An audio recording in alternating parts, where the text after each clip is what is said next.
अब आपने जब एक स्लाइस ब्रेड की ली तो उसके साथ वो प्रिजर्वेटिव भी आपकी बॉडी में चले जाते हैं जो कि कार्सिनोजेनिक हैं। अब आप ये देख लें, जिस ब्रेड में ये 3 चीज़ें मौजूद हों, पहली बात है पोटेशियम ब्रोमेट पूरी दुनिया में बैन हो चुका है। आपने कभी ना कभी कोला ड्रिंक पी होगी। ये जो कैरामिल कलर्स है, इससे क्या हो रहा है, इससे लंग कैंसर हो रहे हैं और लीवर का कैंसर हो रहा है। अब आपको समझ आ गई होगी कि जो लोग स्मोकिंग नहीं करते उनको लंग्स कैंसर क्यों हो रहे हैं। अब जो ड्राई ड्रिंक आप इस्तेमाल करते हैं इसमें एस्पार्मेट शामिल होता है। International agencies for research on cancer इसने ये कह दिया है 2023 में कि एस्पार्मेट एक कार्सिनोजेनिक है। अस्सलाम वालेकुम, welcome back to my YouTube channel.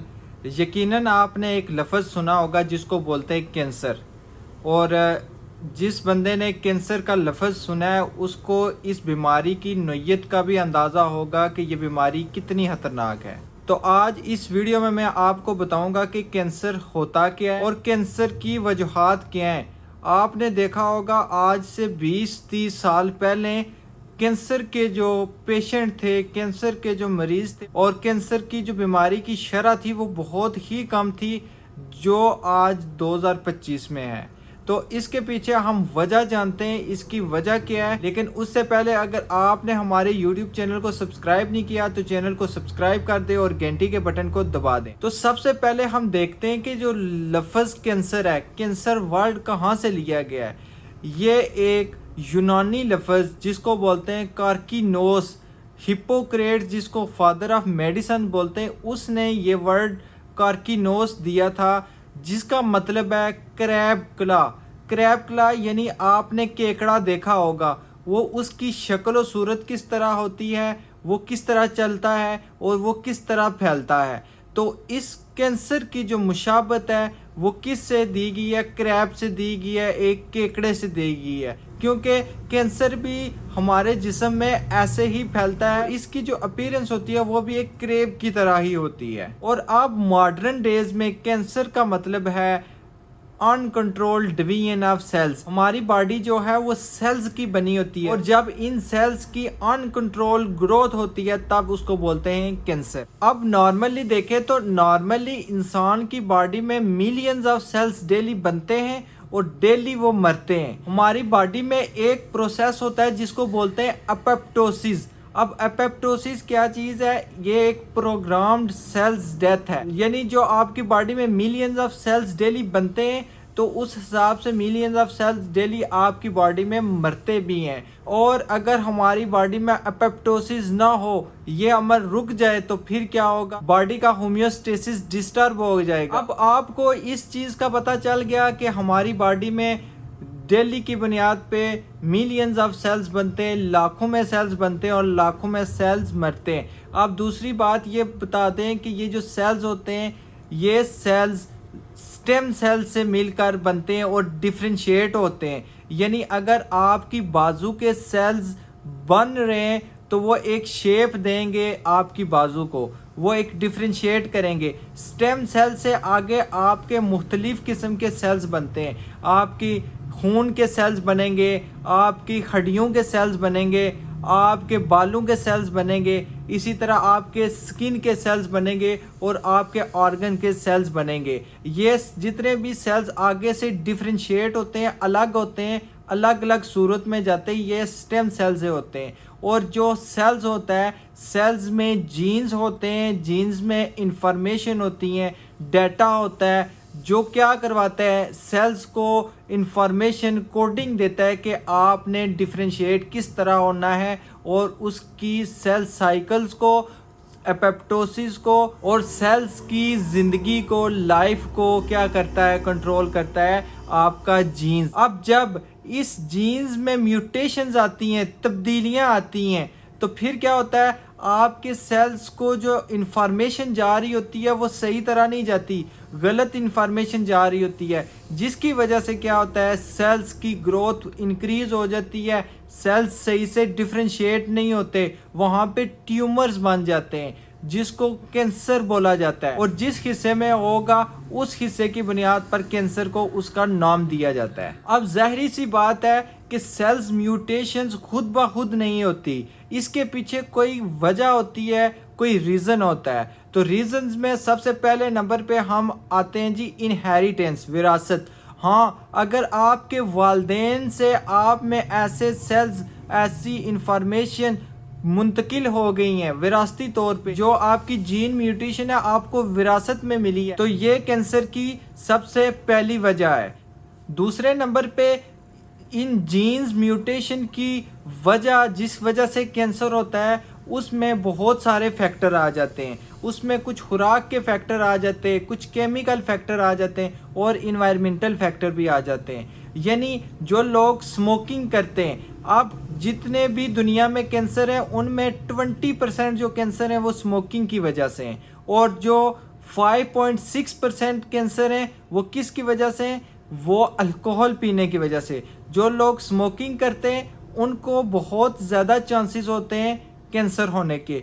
जो लोग शराब का ज़्यादा इस्तेमाल करते हैं, अल्कोहल पीते हैं, उन लोगों को कैंसर होने के ज़्यादा खदशात होते हैं। लेकिन यहाँ पे एक सवाल पैदा हो रहा है कि कुछ लोग कहते हैं कि जी इस बंदे को कैंसर हुआ है, ना ये स्मोकिंग करता था, ना अल्कोहल पीता था, ना ये किसी केमिकल फैक्ट्री में काम करता था, ना ये धूप में रहता था, और ना ही इसकी फैमिली में किसी को कैंसर था, तो फिर इसको कैंसर क्यों हो गया? ये सवाल पैदा होते हैं। तो इन सब सवालों का जवाब है कार्सिनोजेंस। अब हमारी बॉडी में कार्सिनोजेंस जा कहाँ से रहे हैं? हम तो नहीं खा रहे, हम ऐसी कोई भी चीज़, जो कोई ऐसा केमिकल्स नहीं, अपनी बॉडी में कोई भी बंदा नहीं पीता, लेकिन उसके बॉडी में कार्सिनोजेंस कैसे जा रहे हैं? तो इसका जवाब मैं आपको आज इस वीडियो में दूंगा। वीडियो एंड तक लाजमी देखिएगा। आपने कभी ना कभी कोला ड्रिंक पी होगी, आपने कोला की बोतल पी होगी, कहीं ना कहीं आपने चॉकलेट वाले बिस्किट भी खाए होंगे। अब जो CSPI एक अदारा है जो रिसर्च करता है, जिसको बोलते हैं centre of science for public interest, एक ऐसा अदारा है जो पब्लिक हेल्थ पे काम करता है। इस अदारे ने कुछ ऐसे केमिकल्स की, कुछ ऐसे कार्सिनोजेंस की लिस्ट जारी कर दी है जिसमें हम डेली की बुनियाद पे ऐसी चीज़ें खा रहे हैं जिसमें ये चीज़ें शामिल हैं। अब आपको मैंने बोला है कि आपने कभी ना कभी कोला ड्रिंक पी होगी या आपने चॉकलेट वाले ब्राउन बिस्किट खाए होंगे। तो इसमें क्या होता है? इसमें कैरामिल कलर इस्तेमाल होता है। अब ये जो कैरामिल कलर है ये इस्तेमाल होता है कोला ड्रिंक्स में उनकी कलरिंग के लिए। जो आपको उसका डार्क कलर नज़र आ रहा होता है, डार्क ब्राउन, वो किसकी वजह से होता है? कैरामिल कलर की वजह से। एक कलरिंग एजेंट है। ऐसे ही बिस्किट में भी ये कलर इस्तेमाल होता है। मेरे पास ये एक बिस्किट है।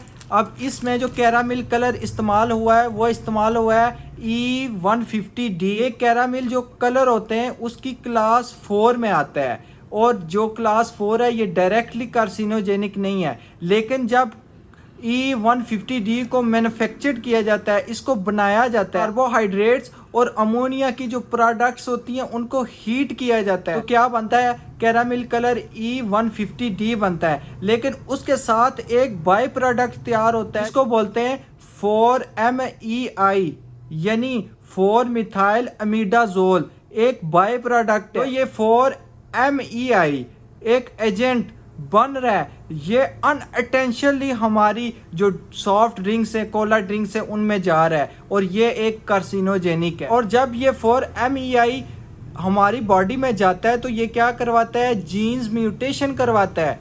जीन्स म्यूटेशन होंगी तो सेल्स को मैसेज गलत जाएगा। जब मैसेज नहीं जाएगा, उसकी कोडिंग ठीक नहीं होगी, तो सेल्स की डिफरेंशिएशन नहीं होगी, सेल्स ग्रोथ को कंट्रोल नहीं होगा, और वहाँ पे कैंसर बन जाता है। तो इसलिए जो लोग कोला ड्रिंक्स पी रहे हैं, और आपने देखा होगा कि कोई भी चीज़ आपको फ़ौरन ही आपके जिस्म में ज़ाहिर नहीं हो जाती, ये एक अरसा लगता है। आप अरसा तक एक चीज़ें इस्तेमाल करते रहते हैं, उसके बाद कोई जाके बीमारी आपके जिस्म में ज़ाहिर होती है। ये जो कैरामिल कलर्स हैं, इससे क्या हो रहा है? इससे लंग कैंसर हो रहे हैं और लीवर का कैंसर हो रहा है। अब आपको समझ आ गई होगी कि जो लोग स्मोकिंग नहीं करते उनको लंग्स कैंसर क्यों हो रहे हैं। कभी ना कभी उन्होंने कोला ड्रिंक्स का इस्तेमाल किया होगा, कभी ना कभी उन्होंने ये चीज़ें इस्तेमाल की होंगी जिसमें कैरामिल कलरिंग एजेंट मौजूद थे। दूसरे नंबर पे हमारे पास आ जाती है ब्रेड, रोटी।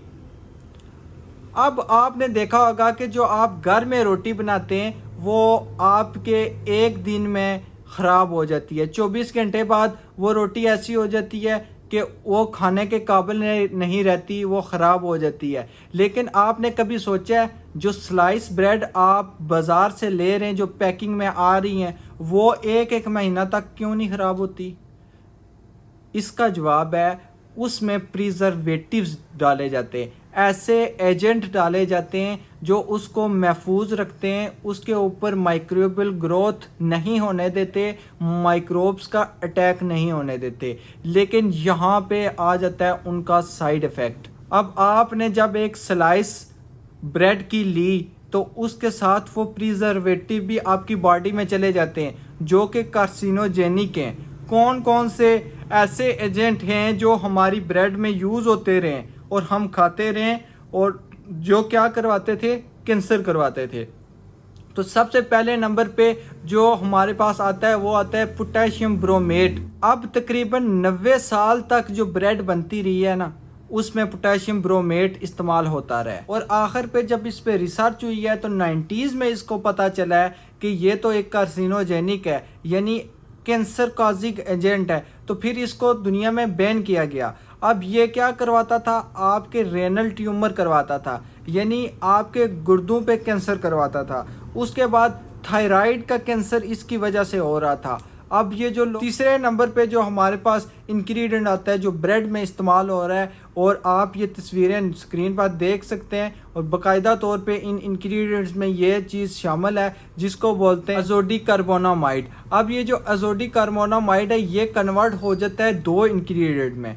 पहले नंबर पे जो इंग्रेडिएंट आता है वो आता है सेमी कार्बाजाइड, दूसरे नंबर पे यूरेथ्रेन। अब यूरेथ्रेन और सेमी कार्बाजाइड दोनों क्या है? कार्सिनोजेनिक है, ये कैंसर करवा रहे हैं और इसके साथ साथ ये क्या करवा रहे हैं? रिप्रोडक्टिव सिस्टम को डैमेज करवा रहे हैं इंसानों के, जिसकी वजह से बांझपन की बीमारी आजकल बहुत ज़्यादा हो गई है, मर्दाना कमज़ोरी जिसको बोलते हैं बहुत ज़्यादा हो रही है। ये सारी चीज़ें लिंक्ड करती हैं आपकी डाइट के साथ, आपकी खुराक के साथ। आप अपनी खुराक में कौन कौन सी चीज़ ले रहे हैं, यानी आप ये देख लें जिस ब्रेड में ये तीन चीज़ें मौजूद हों।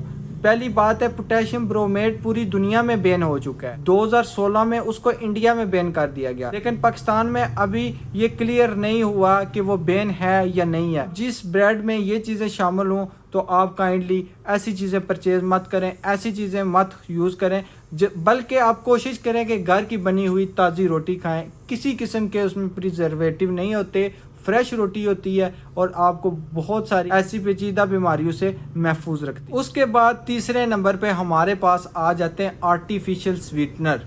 अब बहुत ज़्यादा लोग ऐसे होते हैं जो डाइट ड्रिंक्स ले रहे होते हैं। डाइट ड्रिंक्स में क्या होता है? लो कैलोरीज इस्तेमाल होती हैं। जो शुगर के मरीज़ होते हैं वो डाइट ड्रिंक्स पीते हैं क्योंकि उसमें शुगर नहीं होती, लेकिन अब वो उसमें शुगर तो नहीं है, लेकिन क्या हो रहा है? उसके अंदर जो स्वीटनर डाले जा रहे हैं वो कार्सिनोजेनिक हैं। CSPI ने ये लिस्ट जारी की है जिसमें एस्परमेट, उसके बाद सुक्रालोज और सैकरिन, ये तीनों इंग्रेडिएंट शामिल किए हैं जो कैंसर काजिंग है, जो कार्सिनोजेनिक है। आप जो डाइट ड्रिंक आप इस्तेमाल करते हैं इसमें एस्परमेट शामिल होता है, और IARC यानी international agencies for research on cancer, इसने ये कह दिया है 2023 में कि एस्परमेट एक कार्सिनोजेनिक। दूसरे नंबर पे जो स्वीटनर इस्तेमाल हो रहा है, शुगर के मरीज़ अक्सर तौर पे क्या इस्तेमाल कर रहे होते हैं? चाय में डालने के लिए एक गोली, एक स्वीटनर कैंड्रिल के नाम से आएगा, स्प्लेंडा के नाम से USA में आता है, और सुक्राल वगैरह। अब इसमें क्या होता है? इसमें सुक्रोलोज होता है। अब ये जो सुक्रोलोज है, CSPI ने ये लिस्ट जारी की है जिसमें सुक्रोलोज शामिल है, उसमें उन्होंने बताया है कि ये कार्सिनोजेनिक है, एक कार्सिनोजिन है जो कैंसर काज करवाता है। तो कैसे? अब ये सुक्रोलोज आपकी बॉडी में जाके क्या करवाता है? DNA को डैमेज करता है। जब DNA डैमेज होगा तो जीन म्यूटेशन होंगी, जीन म्यूटेशन होगी तो कैंसर का बायस बनेगी। उसके बाद ये क्या करवाता है? आपकी जो गट लाइनिंग है, यानी आपकी आंतों के जो सेल्स हैं उन सेल्स के जंक्शन को ये डिस्ट्रॉय करवाता है, जिसकी वजह से क्या होता है, बहुत सारे हार्मफुल इंग्रेडिएंट आपकी बॉडी में चले जाते हैं और जो कैंसर का बायस बनते हैं। उसके बाद आता है सैकरिन। अब 1970s में एक रिसर्च की गई रैट्स पे, जिसमें कहा गया कि जो सैकरिन एक स्वीटनर है वो क्या करवा रहा है, वो आपको ब्लैडर का कैंसर करवा रहा है। और बाद में जब मज़ीद रिसर्च हुई तो उसमें पता चला कि और भी बहुत सारे ऐसे स्वीटनर हैं जो क्या करवाते हैं, कैंसर काजिंग है, कैंसर काज करवा रहे हैं, कैंसर की वजह बन रहे हैं। उम्मीद करते हैं आपको हमारी वीडियो अच्छी लगी होगी। वीडियो अच्छी लगी है तो वीडियो को लाइक कर दें, शेयर कर दें। मिलते हैं अगली वीडियो में इंशाल्लाह। हम मज़ीद कैंसर की काजेज़ पे बात करेंगे तफसील से, एक एक काज को तफसीली तौर पर डिस्कस करेंगे और आपको इन्फॉर्म करेंगे कि आप डेली रूटीन में ऐसी कौन सी चीज़ें इस्तेमाल कर रहे हैं जो कैंसर काजिंग है, जो आपको छोड़ देनी चाहिए। तब तक के लिए इजाज़त दीजिए। अल्लाह हाफिज़।